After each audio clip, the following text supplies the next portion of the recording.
Hey everyone, it's Brian here. This is going to be my first technical video on this channel today. And we're going to talk about drag, thrust, and the different attitudes that take place on a rocket in its flight path. This video is going to be for high school students who are interested in joining aerospace engineering programs in college, as well as undergraduate students who are in the program and are just looking for a YouTube video or two to watch on the subject. So let's get started. Alright, so here you see I've drawn a three-dimensional axis with what looks like a rocket whose center of mass is located at the origin.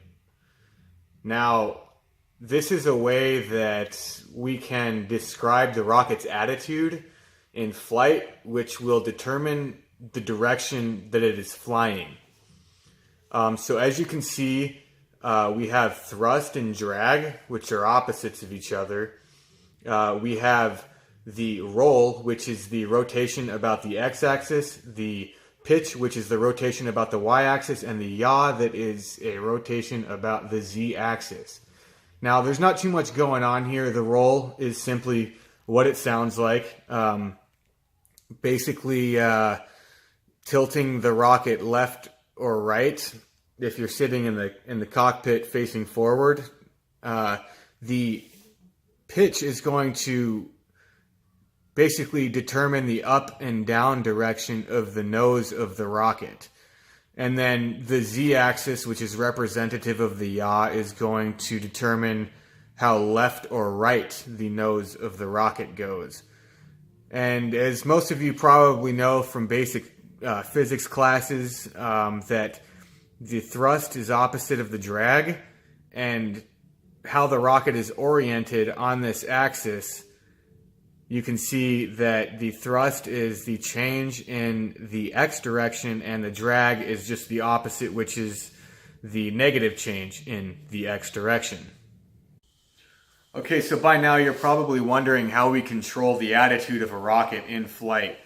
That is, control the direction in which the engine pushes the rocket while it flies through the atmosphere or in the vacuum of space. So what I've done is I've drawn a typical circuit that is very helpful in understanding how this task is completed. Alright, so as you can see here, I've drawn this circuit diagram. Now, you'll notice that I only have one of these things, but there's actually three of them total, and this is just the one that controls the roll aspect, the roll maneuvering of the rocket, if you will. The other two will control the pitch maneuvering and the yaw maneuvering, respectively. Alright, so let's get started explaining this thing here. Okay, so here in this first section, we have theta sub x initial as a function of time. And then we have this error here. And then you see we have these sensors.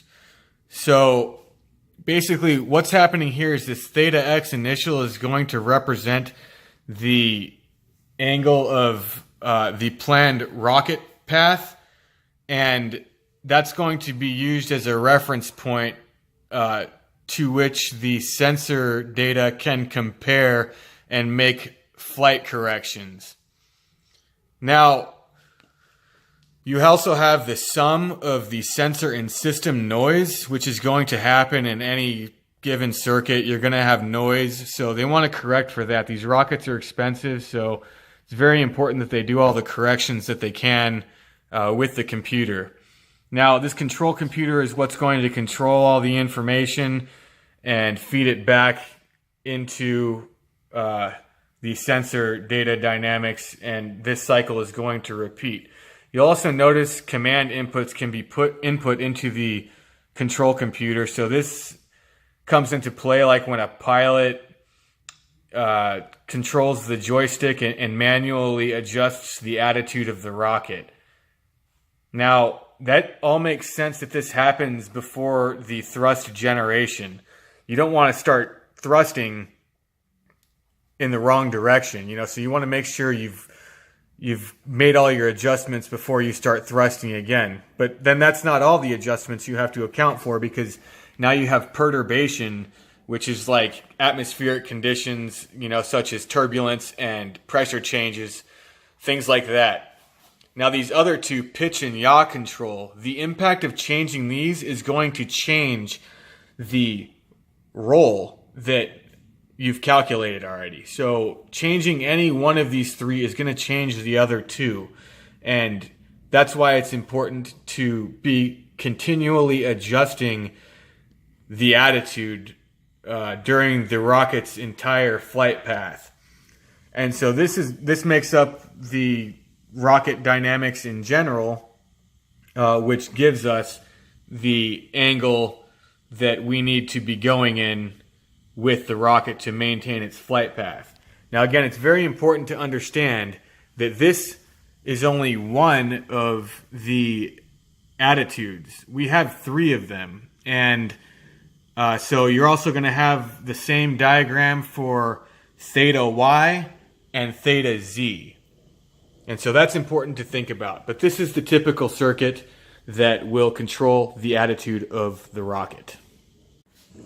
Alright, so in this video we talked about the various degrees of freedom of a rocket in its flight path, as well as the attitude control system, and then we discussed a typical circuit that is used to complete this task.